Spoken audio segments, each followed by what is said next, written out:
তো নেমে গেছে মনে হচ্ছে। সত্যি রাই, তোমাদের দুজনকে কি সুন্দর লাগছিল দেখতে, একেবারে গণেশ জননী ছবির মতো সুন্দর। মা হয়ে যাওয়ার পর তোমার যেন একটা অন্য রূপ দেখতে পাই এখন সামনে।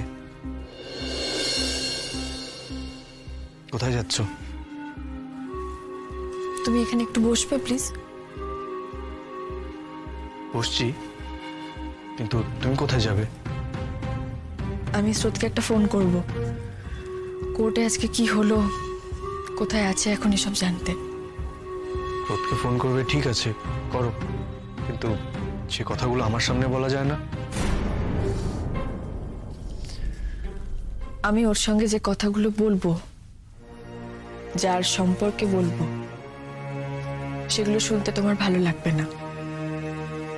আর তাছাড়া আমি তো তোমাকে বলেইছি, ওই ব্যাপারের মধ্যে তোমাকে আর ঢুকতে দেব না, আমি আর ঢোকাবো না। আর এটা সত্যি কথাই, সেই মানুষটা একটা সময় তোমাকে বিশ্রী রকম ভাবে হ্যারাস করেছিল, বিপদে ফেলেছিল। প্লিজ রাই, ওটা পাস্ট।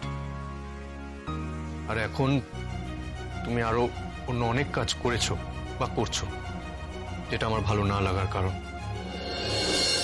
তোমার সেই কাজগুলো করার জন্য হয়তো আমি মাঝে মধ্যে ওভার রিঅ্যাক্ট করে ফেলেছি। আমি জানি অনির্বাণ, আজকে সকালে যেটা হয়েছে তাতে তোমার খুব খারাপ লেগেছে।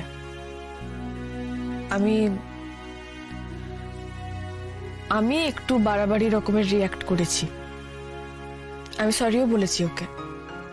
সেটাই তো বলতে চাইছি, তুমি এমন কোনো কাজ কেন করবে যার জন্য তোমার অন্য কারো কাছে ক্ষমা চাইতে হবে? তুমি তো এই ধরনের মানুষ নও, এমন কাজ তো তুমি করো না রাই, এমন কথা তো তুমি কাউকে বলো না। আমার আচরণের জন্য আমি কোনো অজুহাত দিতে চাই না। আমার বাচ্চার জ্বর, তাকে নিয়ে আমি খুবই ডিস্টার্বড। তাই একজনের সাথে, যে কিনা আমার বাড়িতে গেস্ট, তার সাথে আমি দুর্ব্যবহার করেছি, অভদ্র আচরণ করেছি। এই ধরনের জোলো কথা আমি বলবো না। তবে আমি নিজের ভুলটা সাধ্যমতো চেষ্টা করেছি শোধরানোর। ওকে অফিসে যেতে বারণ করেছি। ও সত্যি আমার বেল্লিটাকে নিয়ে খুব কনসার্ন, মন দিয়ে কাজ করতে পারবে না। রাই, কেন সন্দেহ করছো আমাকে? আমাকে সন্দেহ করে তুমি নিজেও কিন্তু কষ্ট পাচ্ছ রাই, আমাকেও কষ্ট দিচ্ছ। এতে কি আমাদের দুজনের মধ্যে কারোর কোনো ভালো হবে? আর সব থেকে বড় কথা হলো আমাদের মেয়ে, সবার উপরে আমাদের মেয়ে রাই।